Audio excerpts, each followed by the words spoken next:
Wow, wow.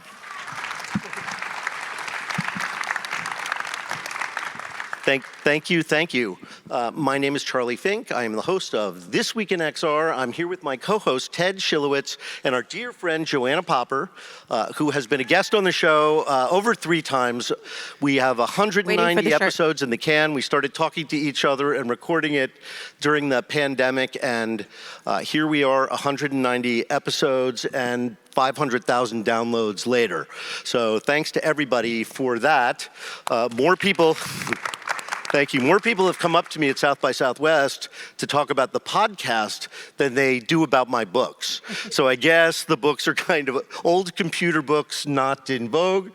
Well, people seem to like what we're doing. They like this organic kind of feel of what we do and what we try and cover, what you write for Forbes, and then you and me and Roni, who'll maybe mysteriously show up in a moment or two, have to talk about. Yes, Roni Abovitz, our other co-host, will be out in a moment, but this isn't This Week in XR, it's This Week at South by Southwest. At South by Southwest. So here, I've got stuff prepared. Charlie, Ted, and Joanna take the stage. Charlie is elegantly dressed. Ted is wearing the same black t-shirt and jeans he's worn for 36 years. Joanna is beautiful and comfortably stylish as a, oh wait. That part I wasn't supposed to read. Yeah. So let's talk about what we liked at South by Southwest. Yeah, right. So this is our news segment, right? This is the part of the podcast that's the news segment. So you and I have obviously, and Joanna as well, are purveyors of these mediums, right? We enjoy them, we live and breathe them, and we've seen a couple of things. We saw a lot of great things, but a couple of things that were real standouts, right? What was one of the standouts for you? Well, we tend to lurk about the XR experience area at the Fairmont, so we don't see everything South by Southwest. It's impossible to drink the ocean. As I say about South by Southwest, you have FOMO even if you're here. Correct. Especially if you're here, because it's just not possible to do everything. But in the XR area, the problem with doing VR in a venue like this is throughput. You only have 6 hours and you got to put through as many people as you can, but you've only got room for 1 or 2 headsets. The headsets need to be charged. So you don't get to see very many things, but there is an exception to that. Right, which is fantastic. We're both big fans of it. Yes, it's called the Gold Key, and it's on the 5th floor at the Fairmont. And it is a room that is immersive. It has 3 big screens, but it is run locally by Stable Video. And Stable Video they've got a series of pre-prompts, sort of fractured fairy tales, and then people add prompts to it, and then you sit in the sort of quasi-theater around the screens, and eventually you see how your contribution affected fundamentally the slideshow. That was something, very few things make me go, wow, at this point after 8 years of this. But that really... Have you seen it yet? Yeah, they did so the creators, Matthew Niedenhauser and Mark DeCosta, they had Tulpomancer at Venice, which to me is what happens is you go into it, it asks you a series of questions, you type your answers, and then in real time, and then you go into the next stage where you're in a VR headset, and in real time, it creates a personalized VR experience for you. And so that to me was a first glimpse of what the future of our entertainment will look like, where you have personalized entertainment that you help co-create, that the distance between creation and consumption continue to merge. And so they had that at Venice, and then they also had at Filmgate, which takes place in Miami, they had a piece, which I think is a precursor to Golden Key, where you became part of the projection map. And it sounds like that's what Golden Key leave here and go over to the Fairmont. Everybody can see it at the same time. There are no throughput limitations. Yeah. And if we haven't given you enough clues as to what we're talking about, this is demonstrating some of the creative power of artificial intelligence. So what Joanna and I saw with the Tulpomancer thing, in 6-7 months, watching the visual experience of how interesting and fascinating and kind of moment of crudeness and remarkable that was, plug into 6 months later with this thing called the Golden Key, and you will literally see like 25 years of progress in 6 months. It is remarkable, terrifying, and inspirational all at the same time. We talk about AI on the podcast more than we talk about XR now. So Roni, our co-host, actually says that AI is exactly what XR has been waiting for. It feels like do we need to bring him out? It feels like but right. People are here to see Roni. Yeah. He's talk like about the famous one. That's are there any other pieces you want to talk about that we? well, Eliza's piece, Astra, which is the follow-up to Spheres, is a must-see. It's lovely. It is lovely and powerful. It has great mixed reality elements, and that's really what we're seeing now with the Quest 3, although there's not a lot of content. And for the Vision Pro, which Quest 3 and Vision Pro will share a lot of mixed reality experiences, and we just don't know what they're going to be like. I did see something called Impulse about ADHD in the XR experience area. It's not finished yet, although it's 30 minutes long, but it was one of the best uses of mixed reality that I have seen. Did you get to see Chief? That's actually on the Apple Vision Pro? I saw Chief, yeah. And that's a good segue, because we're going to, I think, Charlie, correct me if I'm wrong, Yes. You've got the... right, we're here to talk about the Vision Pro. The Apple Vision Pro, that's what you guys came to talk about, right? So let's bring out our co-host, Yes. Roni. He's, obviously, everybody knows that he was the founder of Magic Leap and Mako Robotics. He's an inventor, he's a filmmaker, musician, and entrepreneur. He wanted me to mention... Synthbee, his new company. And so, Roni, he's waiting in the wings. Come on out here. Let's give him a welcome. Come on, Roni. Yeah. Your chair's over there, sir. Is it safe? Could you Hello? really drive a Tesla? Well, Could you drive a Tesla right now? They got in trouble, but they did drive it. Hell no. Joanna Stern went skiing too. All right, there we go. On the bunny slopes. So let's, before we snark out here, let's talk about what's great about the Vision I'm going to go get one to hold. Okay. Because we have another one. Got a over here. prop. I'll go first. When you put it on for the first time, it takes your First, breath. let's see how many people in the room have tried it. Yeah, who's worn one? Oh, a lot of you. All right, so that's a pretty big number. It is, the first moment is a big, but then it starts to me kind of to be like an iPad, and that part of it works really well. Yeah. So I actually have some notes, scarily enough, because I'm actually quite nervous about talking about this in public, because I've been sort of working with this thing in various iterations for a little while, and it's now out in the wild. You worked at Apple. Ted's the for a biggest long Apple time ago. fanboy 7 I have years. ever met. I am very much in Apple culture and Apple lifestyle, like a lot of people are. I've started a number of companies and helped start a number of companies that were always connected to Apple in very robust ways, lots of connective tissue. So I want to start by telling you what I think is remarkable about this device in many ways, and great. And I'm curious if you all agree with me, as Roni is there in the process of using it as we go through this. The first thing is that Apple as a company, and this may be not a surprise to a lot of you, is actually not a specialist in innovation. You'll be very hard-pressed to find a product or a product category that Apple has started first. What Apple excels at is refinement and polish. They take things that are out in the wild that are kind of like... We're going to argue about the refinement part. Yeah, well, that's what we're going to talk about.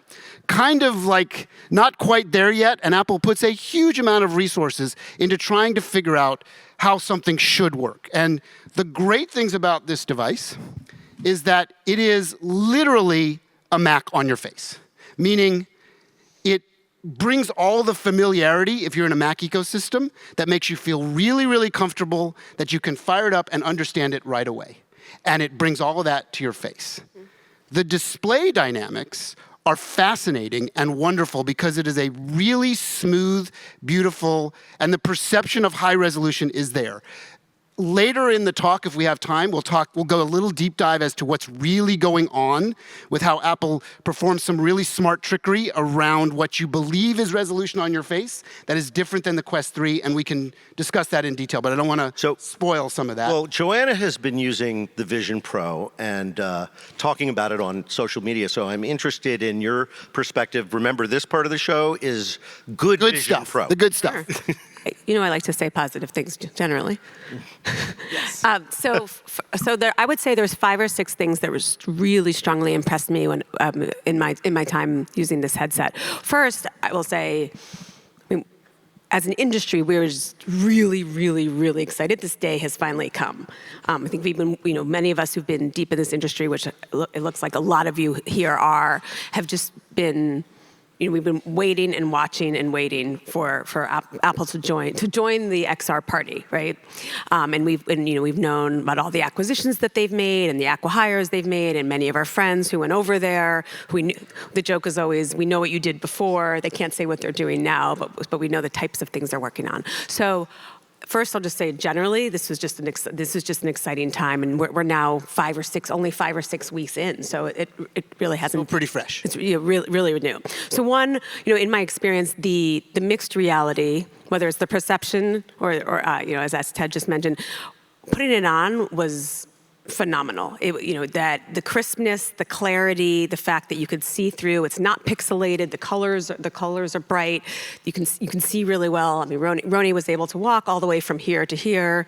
He missed my hand, but I think that was intentional. So that part just blew me away, and I'm sure it probably did for many of you as well.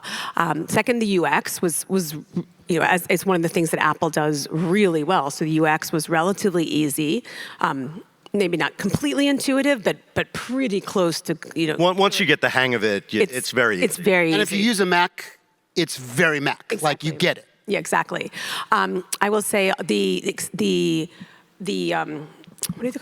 environments were phenomenal. So I think that's been one of, a dream of many of us who worked in XR, where you're able to go from complete mixed reality where you see the world to going into sort of a virtual reality experience.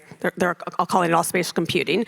But so where you're in world, doing email, watching a video, and all at the same time while you're surrounded by a beautiful lake. So which is really those are beautiful. 3 great positive things. So I said it's positive. So Roni, we're going to call on you now. Before we go to the other side, and trust me, we are going to go to the other side. The dark be prepared. side. Tell us some positive things about what you like about this. Now remember, Roni is what we call the man in the arena, meaning we're all talking about it. Roni has built and was the founder of one of the most meaningful mixed reality companies ever created, and has gone through his own journey. So with that in mind, let's let Roni talk to you about what's going on his face. Positive things. All good now, Roni. Nothing bad yet. Positive things, okay. Well, I'm in the middle of it right now, I think. It's happening somewhere. But Jon Favreau, I think, was executive producer of this thing called Encounter Dinosaurs, which I'm running right now, so there will be a large dinosaur. I thought that was incredibly well done. So good. That was great. So, and I know Favreau, he's amazing and has been playing with augmented and virtual reality, so I thought that part was just excellent. I'll probably leave it at that. Okay. All right. Well, then. So I will say I this. want to add. I want to add another Please. 1 or 2 things. Please. One of the things that is exciting to me is that there are 34 million, as of a year or two, Apple developers. And our developer community in XR is much smaller than that. And we have some amazing developers in our community, but the Apple developer community is just so large and with so much experience, and that already with this headset coming into the market, developers from that community have started, who've never ever built before for XR, have started to build for it. And so one of the apps, Juno, was built by somebody who had built mobile apps and all sorts of other apps, and it's already one of the higher rated from the information we can get, it's one of the more used apps. It's essentially a sort of YouTube-esque video player, since YouTube didn't join into the Apple Pro. You have a couple of positives you want to bring into the mix? I would just say that we've been talking about the putative Apple Vision Pro since we started our podcast 4 years ago. So there's a lot of anticipation around this device. I will give to Apple, the Apple marketing machine in action is an incredible thing to behold. And it's great for XR. I love it when Meta does it. I love it when Apple does it. Let's evangelize this new medium because a lot of people still don't understand what it is. We think they do because you're here in this room. You're a very rare person. Everybody else is kind of confused, but less so now that the Apple marketing machine has had at it. Right. The other thing is, we were saying in 2020, I'll bet you the number one thing it has to be great at is media consumption. Right. Because like we said, it's really a Mac environment, and it's built by people that are not primarily thinking about gaming and interactive. They're thinking about a media landscape. So, watching movies, watching these sort of spatialized kind of videos, and being able to use the cameras on your iPhone 15 or the cameras in the device to capture spatial memories are pretty genius, right? I mean, Apple has 5,000 patents sitting in that thing, and they've been working on a version of it for about 16, 17 years. So this is not like 5 minutes ago that they've been trying to think about. Well, since the spatial memory thing isn't quite there yet, maybe this is a good moment to segue to the part of this show that we call Dear Tim. Dear Tim. Now, before let's bring her out there. All right, yeah, Dear Tim. And we'll do this. We're going to write a letter to Tim Cook together. We're gonna go. Now, this is what I warned some friends of mine. This is a little bit dangerous for all of us. So here we go. Now, there's our drum roll. Now, as we're doing our Costume change. As we're doing our wardrobe change, we have some confetti. We also promised that we would ask the audience to take a vote on if Roni should continue to be wearing the Vision Pro, and majority rules. So if you think you should keep wearing it the whole time, raise your hand. And if you think you should take it off now, raise your hand. All right, well, Roni, but keep it on, brother. Wait, why do people want him to take it off? They want to see Roni's face? You don't want to see the red burn marks right now. Okay, so See his googly eyes? All right, swords are out. the swords are out. So this is a little bit of our odd, job interview for Apple. And we tried to figure out how would we get to Tim Cook in the most diplomatic way to communicate how much we love and admire what they have done with this device, but that we also have a litany of things that we think are very concerning and need to be altered, repaired, and advanced. And maybe there's some people on the Apple team here because they come to South by. Right. So I have my They little can find our resumes on LinkedIn. Charlie, I have my think they're little jamming laundry my list. system I as we made the speak. notes. And I'm going to spend 5 minutes, and then we're going to get into this debate. Okay. So the first thing is I'm going to use this term that a lot of you, I think, will understand called balance. Does anybody understand the concept of the fact that if you build a tremendous amount of tech and tech density on the front of a device, and here we are in the year 2024, and this is not the first VR or XR device that's ever been built. If you want something that's fairly heavy, because what they're doing with this Minority Report kind of amazement takes a lot of tech, and it's pretty dense. So it's very weighty. It's much more weighty than a Quest 3 and other things. It's all front-loaded. If you look at what Roni is doing, it is not comfortable. He can tell you. And I've been wearing it for a long time. It is not comfortable. It bruised the bridge of my nose. And we did it. The logical place to make it feel like it's floating is to take some of the weight and put it on the back of the device. And there's very smart engineering ways to do that in terms of build a beautiful curved little soft battery that can go here when you need it here, and it can be slid off or put in your pocket when you're sitting in your first class airplane seat and watching a movie. It would get too hot. Well, I would think the battery, if you put the battery there. well, yeah, I mean, these are all solvable problems, but they need to be solved. And they have been solved by many other VR devices. Or really, if you are going to do this, right? Everybody knows this. It's super familiar to me because we did something like this. So if you're going to move weight off the head, I think... Yeah, this is an important... There's good, bad, ugly, and inexcusable. And I grew up loving Apple. The one inexcusable here is if you're going to have the tether and you're going to have this anyway, why did you leave the weight here? Right. And it's weird because if you're going to copy that part, do it properly. So it's a little bit of a head scratcher to us, literally, right? This idea of an external battery pack in 2024 doesn't seem to make a lot of sense to us. Now, if you're going to move the weight, though, it makes a lot of sense. But if you're going to leave take the it all weight, off, yeah. then it doesn't make any sense. Yeah. So that's the big one. right? Another spatial computing company. The weird thing about it, and I will say, I mean, I worked at HP, so I also worked at a company that built headsets, and we launched the HP Reverb G2 and many other and Omnicept and many other award-winning headsets. And so I do think it's, it is interesting and surprising choice to have a pack.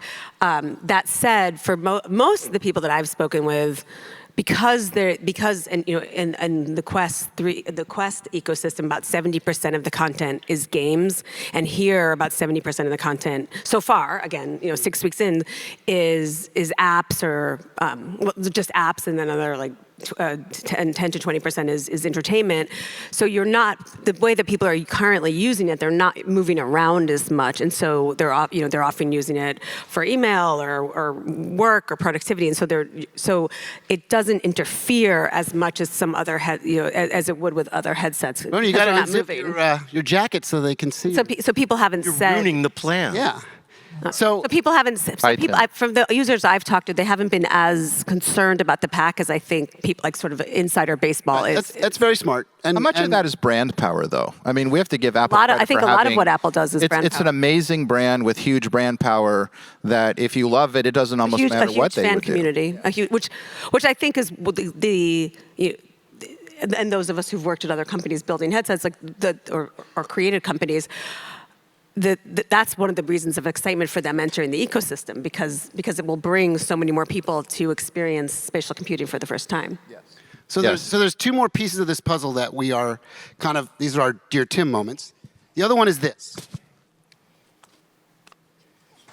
So there's a lot of smarts in that, but there's a lot of not so smart. And the not so smart is every time I would put somebody in this to show them because of my work, I would say, okay, now please understand and listen to me very clearly and watch my lips. When you hold it, when I give you the device, when you put it on your face and take it off, do not hold it by this part. Only hold it by the metal part, because it's $4,000 and it will drop and break if you hold it by this part. Now, great idea, the magnet.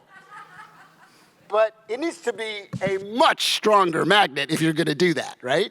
The light seal works well, but it's a problem. Do you guys agree? Oh, yeah. I mean, and then the last piece, and then we can go into the open debate, is what I would love to know from Apple is how much weight and dynamics go into the kind of groovy, cool, sort of front display that gives you kind of the creepy eyes. And that's fine, and it was an interesting design choice. But at the end of the day, if it added weight and cost to this, which I suspect it did, I don't get it. I just feel like I want the thing to be as light and balanced as possible, and the gimmick tree doesn't buy me anything right now. So that's my laundry list. It's not very long, but it's significant for a first-gen device, and I think all those things need to be addressed in a very positive way. So hopefully Tim and other engineers, you have to imagine somewhat an Apple, somewhere in this sort of universe of everybody reporting up to Tim, would raise their hand and go, yeah, but if you put some weight on the back, it won't feel as heavy on the front. How do they miss that? I just don't understand. I think they probably thought, oh, well, the accessory ecosystem. There's two straps, aren't there? There is. Okay, Yeah. So you're right. That's a good There's two straps that counterpoint. it comes with. There's a second strap. It has a top strap.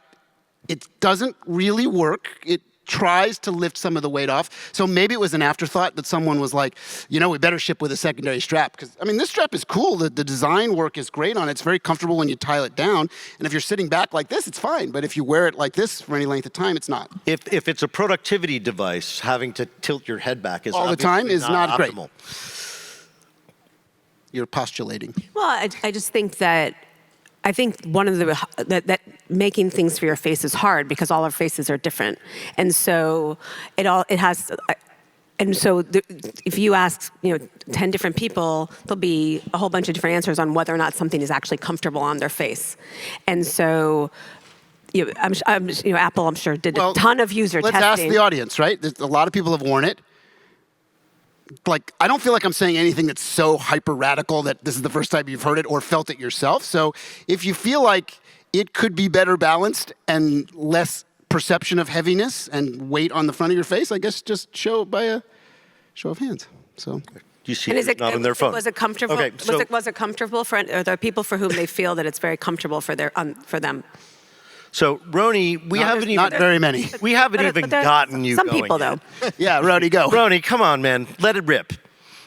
Well, the reason I wanted to wear it, first of all, I want to compliment before I go into the rip part. Like anyone who works in this kind of engineering, this is really hard stuff. It's. I would say that engineering this is actually harder than working on something like SpaceX because we already went to the moon. We already did all those things. No one's ever fully cracked this problem. The number of subcomponents and subsystems are actually, in what we did at Magic Leap, and I'm sure what's happening at Apple and Meta, it's like equal to the number of subsystems in a Saturn V. It's like that insane, and the number of simultaneous problems you have to solve are worse than electric car problems. It's just like one of the hardest problems, and it's why some of the biggest companies in the world have spent somewhere between $40 to $80 billion each to date, and will probably spend north of $100 billion each.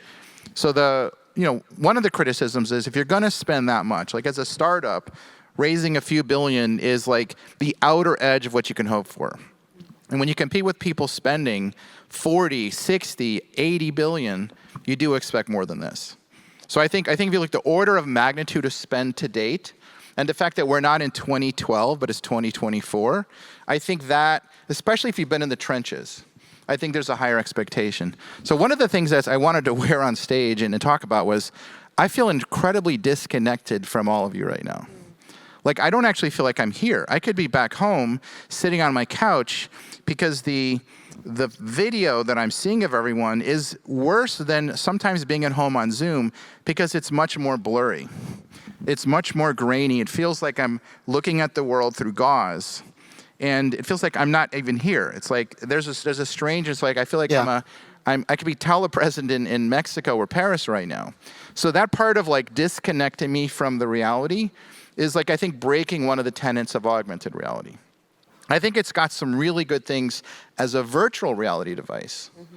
But I think the interesting thing was I wanted to understand like what is the best in the world video pass through AR feel like today versus true see the world direct. If you actually see the world directly through AR, and there's a few companies that have done that, including what we did at Magic Leap. There's a magic in actually seeing the world through your own eyes with clarity, and that magic is completely not present when you're looking at the world through gauze. And this is like much, much better than like what Meta has done when the early black and white stuff. So this is like the best after tens of billions have been spent. So that part, I feel like you've got to go back to this. I mean, this has got to be the end game. Where we could see the world directly. This is the form factor. This is the weight, and we've got to get on that path. And I hope Tim and Mark and others who are in the game, including the company I founded, I hope they all like realize we've got to go to this North Star. This is like going off the road into the wrong direction. Even though it has some amazing components, this is never going to be all day, every day for the world. It just won't. So, and because your dog in the hunt was all about pass-through mixed reality. That was the device you designed. It started... See-through mixed reality. Like, it's not video cameras that you see the world, it's your eyes that you see the world. And that was a very important belief structure that you have and still hold to. Like, look at the gap. This is about 110-degree diagonal field of view. We built a pass-through with 30x less dollars that got to 70 degrees. There's a gap of like 30 degrees. And you're telling me with another $40 billion you can't solve that? Like, I just don't buy that. So I feel like hopefully this is a push because we all want this to happen. I think we're on stage because we're super enthusiastic. I wanted the field to happen because I want to be able to make amazing. I'm sure most of you don't want to make the film projector. You want to make amazing new things. Like yesterday we talked about story worlds. I want to be able to make amazing story worlds on incredible devices that look like this. We want 1 billion people using something. Right, so that's your Dear Tim moment. You want to get Tim, that information to Tim. And Mark and everyone in the space. Like, we want this to be amazing, but Sundar. Please get back on the North Star. Sundar also. And Sundar, I mean, they had their chance. I think they're coming back with Samsung now. Well, We'll comment on them. It's clearly a developer version. Yeah. There's no content for it. If you buy it, you're supposed to make the content. Right. And it's been marketed as something for consumers, and there are lots of people who spend $5,000 on Apple stuff. Reportedly 200,000 people. Yeah. Yeah. So, and Apple is touting that as a huge success. and claims that they can't make them fast enough. Well, I think it fits in this really interesting hybrid, right? We all know that it's a developer product based on its price tag and its deliverable. We also know that there is this fandom around Apple that is not price sensitive, and many people that can afford it that don't use it for any professional version but want to have the coolest, hottest toy around. Like we often joked in our little worlds that there's a mapping that if you own a high-end Tesla, not a 3, but a high-end the one, Roadster. you've bought one of these. It's a direct one-to-one correlation. The road, Bought a the Roadster. Cybertruck, you bought this. If you bought a Cybertruck, bought- you bought 4 of these things, yes. So I guess that begs the question, if this is the developer version, what's the coming next? iPhone version that we all should actually buy? It feels like the price point, be interesting, Joanna and Roni, should be sub $2,000, because that's kind of if you didn't get it on a contract, which your iPhone actually cost you if you got the Right. Pro version. So it's a couple of grand. It feels like over time, because Apple is in the refinement business, right? They used to kind of keep it all secret until it was super refined. This is 80% refined. The last 20% is a couple years away. We see the next gen sort of version of this, I think. I don't know, Ted. I mean, if their direction is this, we're not a couple of years away. I mean, the question is what's going on behind the scenes, and is this just something to get out there? I do have to say something because, like, I don't know how long we're into this. Like, You got half an hour. We're halfway through. I'm 6'2". I played football in high school. This thing is on my neck. Like, it is heavy. And I just don't understand. I'm a biomedical engineer, so I'm going to rail on this for like 2 minutes. We obsessed about that when we were building it. We were like so worried about biomechanics, and anyone that was been in the field for the last decade, and the virtual reality has been around for like decades. Like, there's so many devices you could wear and understand what it means, not to the neck of a 6'2" big guy, but a 5'3", 5% female. You're 120 pounds. You're 5'3". This is not something you should wear in your neck. Well, and if it's going to be like, I'm going to be productive working all day, what are you thinking? What about the other 50%, like the whole human factor side? It's like everything I grew up loving about them is completely missing in this design decision. I just don't understand. No, we completely agree, and this is kind of why we did this. We knew this was a risk. We knew it was a little goofy. I'm getting a message. You were about to be cut off from the Apple. But we decided that the best way to at least get the word out, and maybe this can get through our friends at South by or through some of you to somebody at Apple, is like, maybe you should watch that thing on stage, Tim, and listen a little bit in a very positive way. We're not trying to bash this thing to death. We think it's great in many ways. We're doing a By good the job way, with that. Ted, don't know. I think being able to say this with credibility, like having built stuff like this, Yeah. and knowing how hard it is, and knowing how many difficult design choices, this wasn't a hard one. There's so many difficult design choices, but understanding biomechanics is one of the first things you do. So that part is just incredibly confusing. They'll never answer us on that one, but hopefully someone hears it and the next gen will not have Will this not issue. have it, yeah. Or at It has least be to do better. with who it was tested on and what their feedback was, right? Like what all of the user testing that they did. 101 human factor. We hired a woman, she was amazing, who did human factors for wearable devices, like the best in the country. And the first thing we did was to study the 5% female to the 95% male, the biomechanics of the cervical spine. And we thought, oh, of course, Apple and others who we thought we were competing against, they probably were going to hire all of those people, so we better like over-rotate on that. This was like, did somebody forget to do that in the requirements document? Like this is, for a geeky engineer, it's one of the first things you would do in designing an XR system. Map out the weight allowance on the head of the 5% female, and you can't be worse. I do know that there is already kind of an underground ecosystem that is working on a modification. Yeah. There's a lot of developers Peripherals. independently. People yeah. building, it's a that are whole, it's an building it. opportunity for peripherals. Right. So it's coming. Now, will it be as refined as an Apple first party thing? First party thing? No way. But at least it'll attempt to start to solve the problem, and maybe Apple will get the message and go, you know what? Maybe we should do that. Could I Maybe say we one should good start thing, to though, do because I don't want to just think I'm railing. I've got a giant screen open right now. Yeah? And if we didn't have this like gauzy film of looking at all of you where you're all like blurry and mushed, the giant screen is actually super high res. So the non-augmented reality, the virtual reality part is bright and amazing. So it's a really good but very heavy virtual reality device, and they don't want to call it that, but that part's awesome. Like, I'm going to go to the moon in a second. I'm just going to be on the moon with a huge screen. I'm going to watch like Superbad as this is going on, and you guys will all just fade into the moon. But that part's cool. The virtual reality part, I found to be really awesome, except for the fact that it's hurting my neck. The rest of it as a VR device is great. So it seems like whenever the Vision Pro 2 comes out, that we'll be in an ecosystem where we have a duopoly between Meta and Apple. So one question is there room for a third? Is XReal even going to be able to make a sound, right? XReal's, I don't know, $150 million, $200 million company going up against Apple and Meta. Right. Now, so what he's talking about, and Charlie refers to this as what they call screen reflector devices or screen extension devices.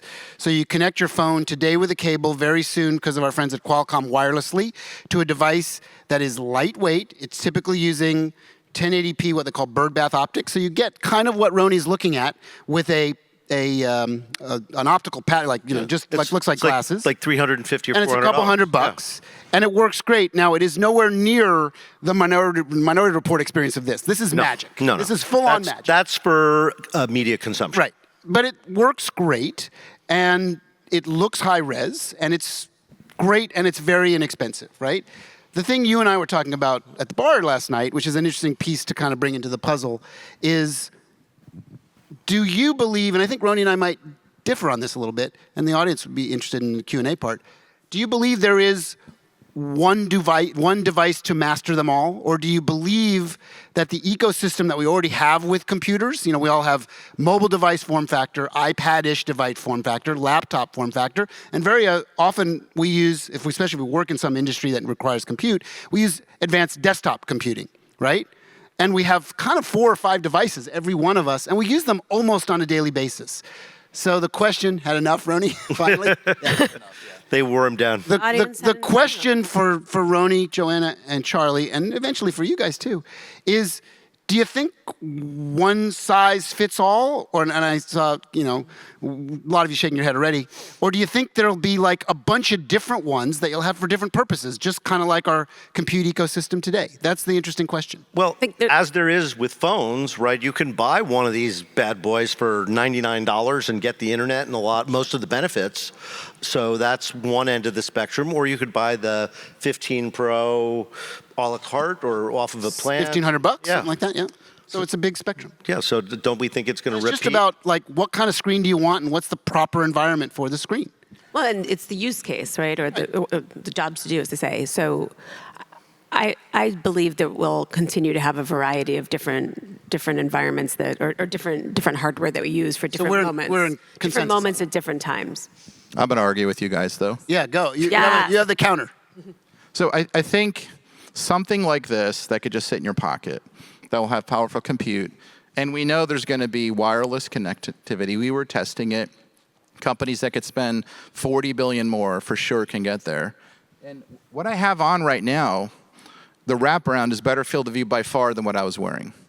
And can you get immersive at retina resolution or better in something this thin or small? Absolutely.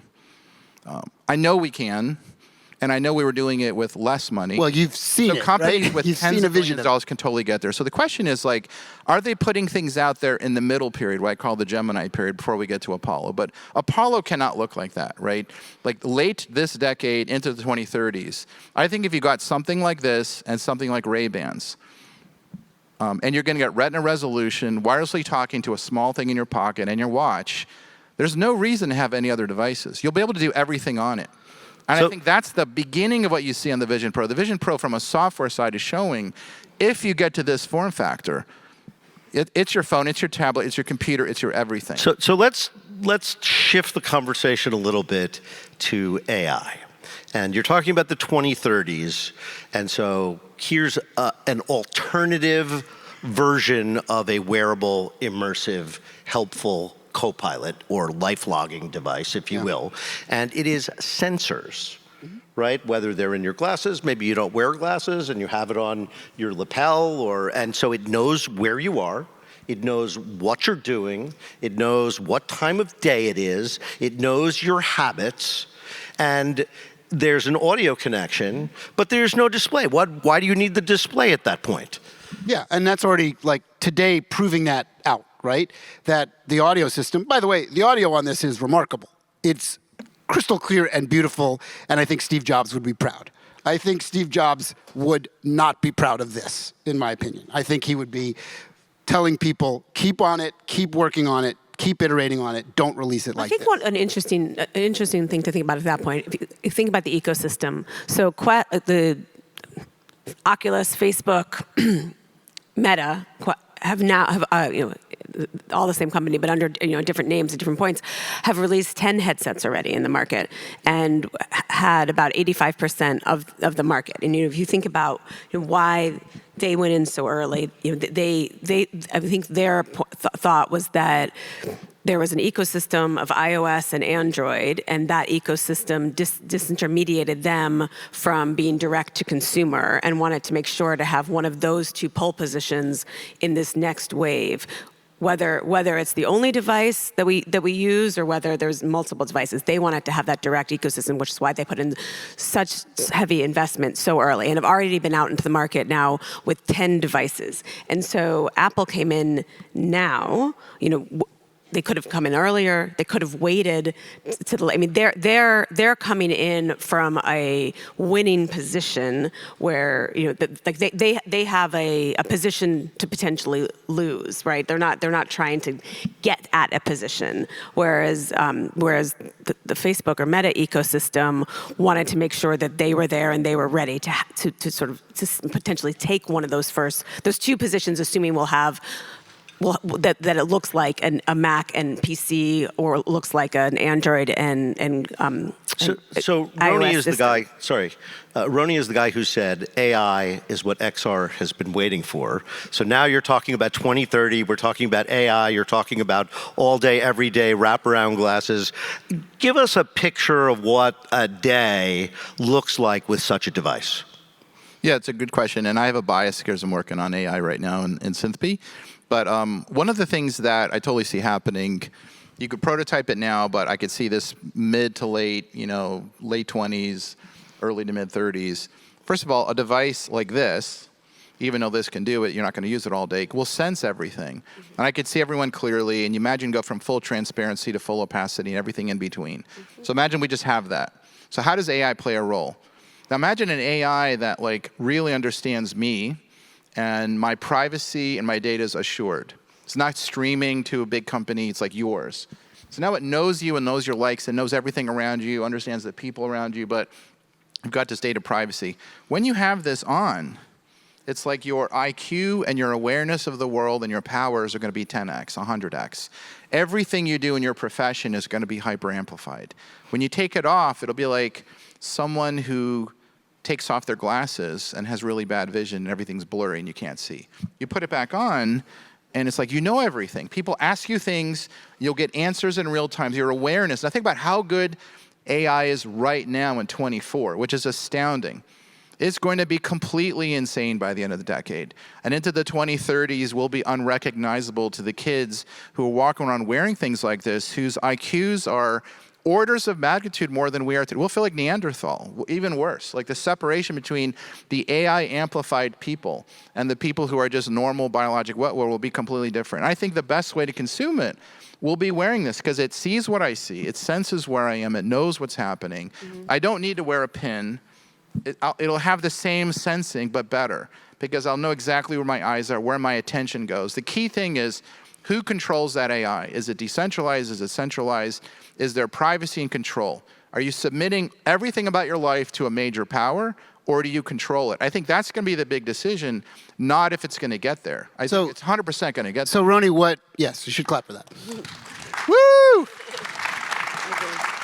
So Roni, what you're referring to, and I think whether wittingly or unwittingly, everybody in the audience knows this already, is that we have this little pocket superpower thing that there's one, on Charlie's lap there.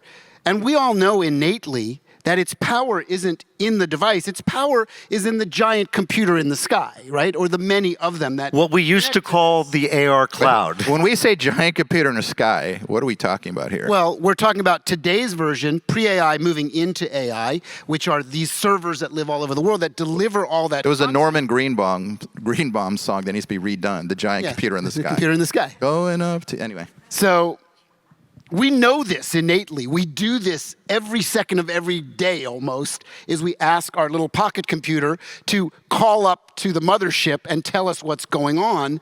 And what you're saying, and I think where it goes is, if you can de-weight the entire system by just allowing it to be the bare components that need to drive the visual and audio, and everything else is the feed, similar to this, you can get to that device, Okay, right? and compute at the edge. Yeah, I mean, It all everything. moves- it all has to be at moves. the And end. you know what? Until that point, if you're going to tether something with a little cable, put all the weight down here. Down there. You can have this in We the agree. in-between. We 100% agree. So, as most of you know, at this point in South by Southwest, there is a Slido feature to the South by Southwest app. I wasn't going to do a lot of questions. We have 15 minutes left, but seeing one Hunter from Lane Tim. gave us such a good question. it is a good question. And it's so apropos to where we are in our talk, I thought I would just read it. First of all, instead was this good? Did you enjoy this nonsense? Is it a good Yeah, idea to there you go. take it out Charlie, on you the can't edge a ignore little the bit? Tim question, So, though. yeah, how do you Tim expect... C from Mountain. Sorry. You win. Right, Charlie, read it. How do you expect XR platform content strategy to shift to the age of AVP and spatial computing? And this is a great question because right now there really is no content. Yeah. So where are we going with that? And is it as much of a shift, or do we already understand an ecosystem in iOS and Android that people all around the world build all kinds of apps? Very few of them actually reach what we call escape velocity, right? And actually become marketable and profitable and anybody cares about. But there are hundreds of millions of apps. When an iPhone first launched, What was there your were favorite? 3. What was your favorite? My favorite app of all time? Yeah. You know the one I'm talking about. Oh, yes, sorry. We do have a little... Okay, so this is another Dear Tim moment.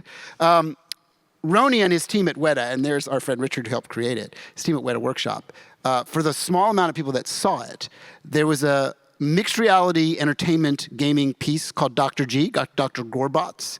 Did anybody get a chance to play it? Just a few of you, right?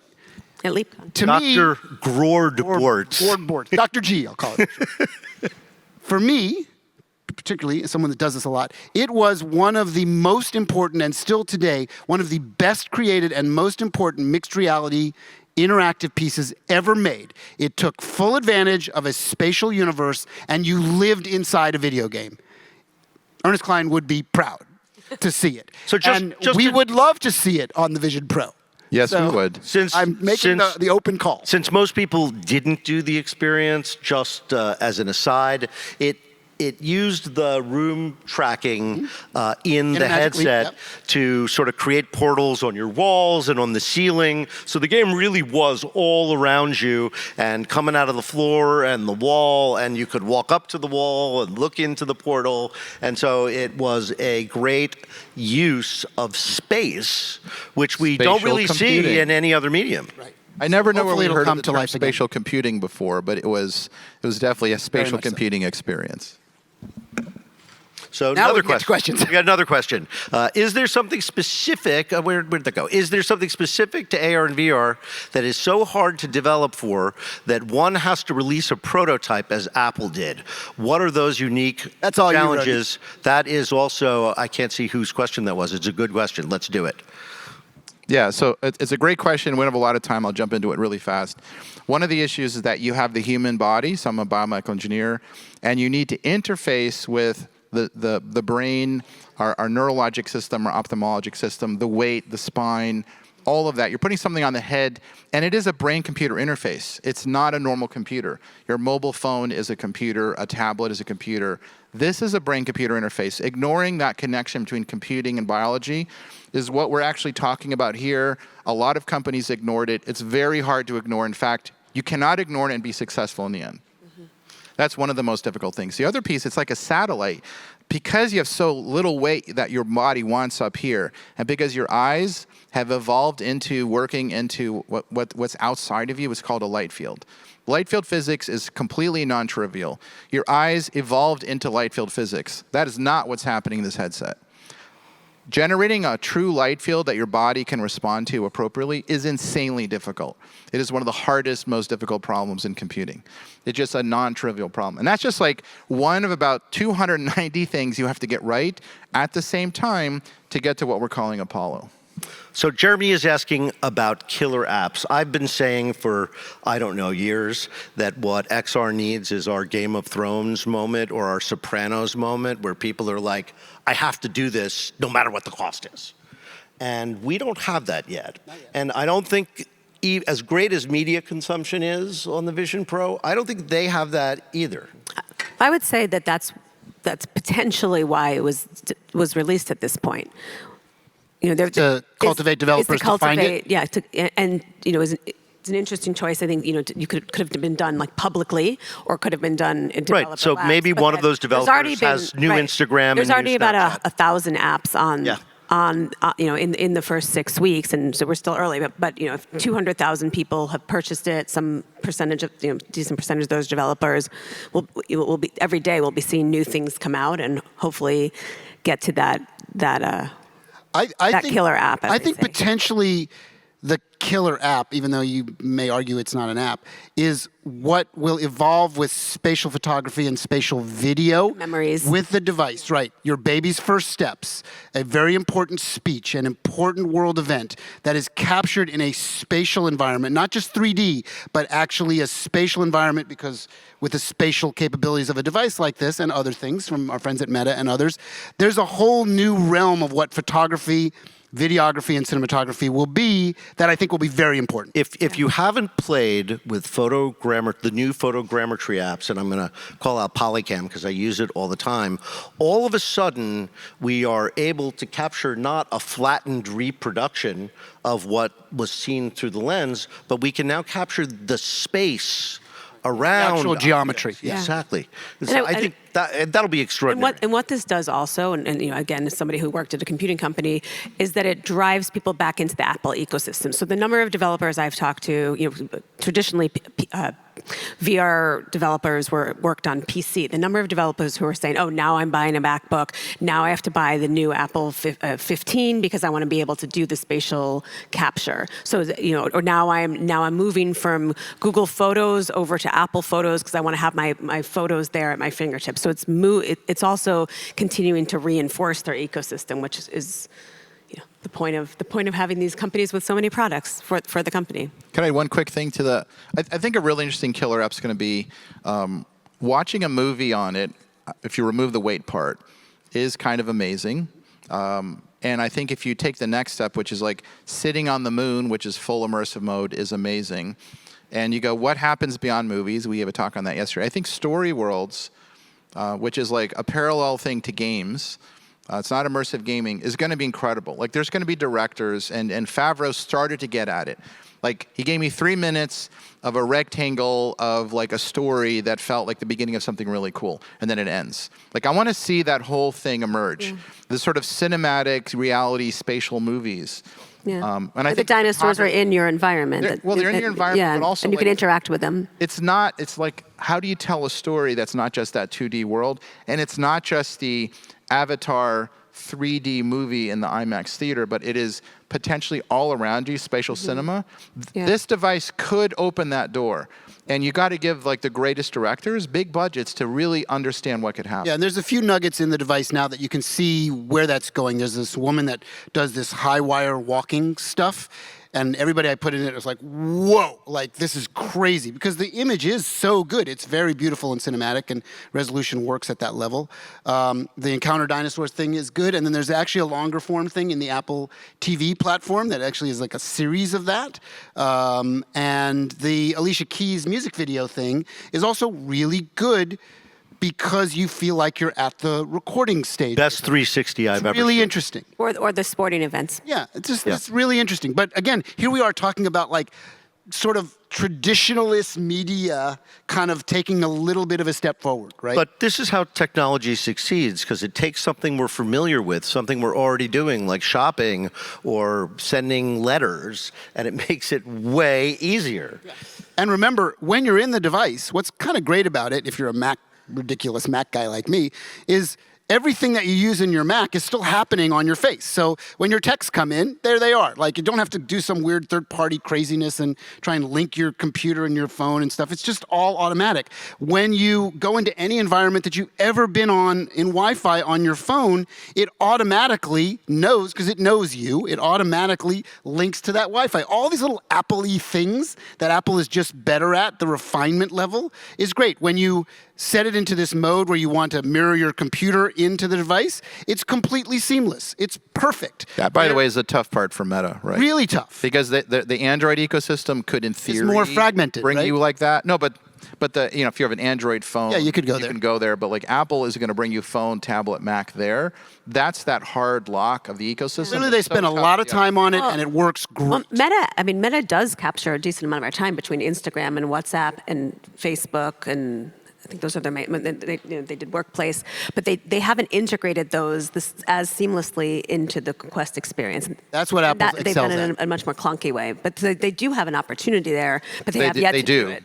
Yeah, they have. They're got a not lot the more automatic questions. Windows Try to get through, versus right? iOS. Well, we can get Yeah, we're going to do speed questions. speed questions. Well, somebody's questions. asking about Enterprise XR and whether the Vision Pro will have an impact on that, and the answer is it already has. Yeah.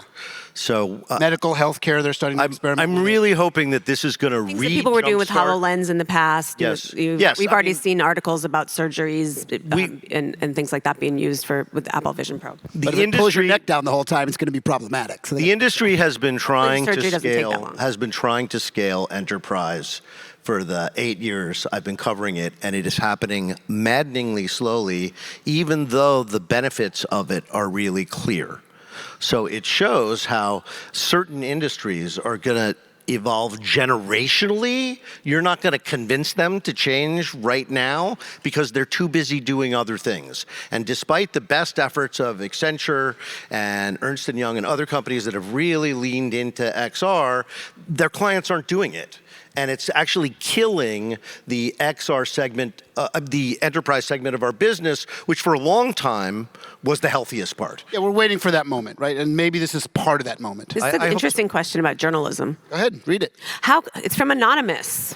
Thank you, Anonymous. Thank you, Anonymous. How can journalism evolve in this new landscape? What kind of formats can you imagine? That's your world, Joanna. You should answer that. I think it's a super interesting question. We've moved a bit, for better, for worse, often for worse, but to some level of citizen journalism where people are getting their news from people posting things on social media. And I think I can see an interesting use case where people capture in spatial, people with their Apple 15s and 16s, 17s, 18s capture 3D moments, and then you're able to go in and see them.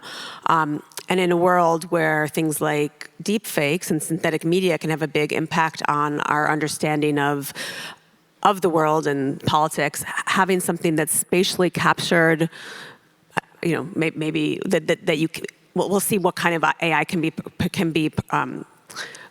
layered over it, but potentially could bring you into moments and into spaces and let you know that they're real. Would be a sort of my optimistic point of view. I like this one. This may be our last question because they're going to kick us off at some point. Yeah. Seems like Meta is going towards glasses form factor with AI-powered Ray-Ban. Do you see it converging with Quest? That's a good lead into, we've talked a lot about Apple today. We've dissed on them, hopefully in the most positive, diplomatic way we attempted to do, and we still left our resumes are on LinkedIn. We still left a few things off on the list that we didn't even talk about that they still need to fix. We'll talk about that after. But I want to call out our friends at Meta in the VR world. Charlie and I often talk that without Meta and that huge amount of capital they kept putting into that long game, we would not be as far along in this equation. The Quest 3 is an exceptionally good device, especially when you realize at retail it's only $600 and something bucks, and it has mixed reality capabilities, and it's fairly lightweight, and you can buy an accessory for today that's a first-party accessory to balance it. It's $500. yeah, let's call it Taxes. Call it $600. You know, but it's definitely a lot less than this, right? By order of magnitude. 7X is the Yeah, video that Zuck put out. And it is really, really good at a lot of things if you're willing to kind of live, and we just say it's a little more Windowsy.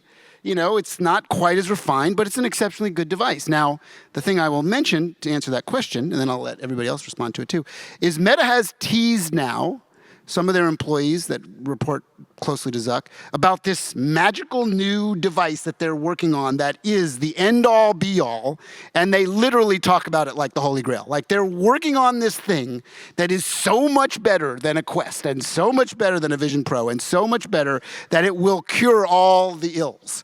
Now, will we see it? Do you think that they're really on that track? Maybe this is something for Roni.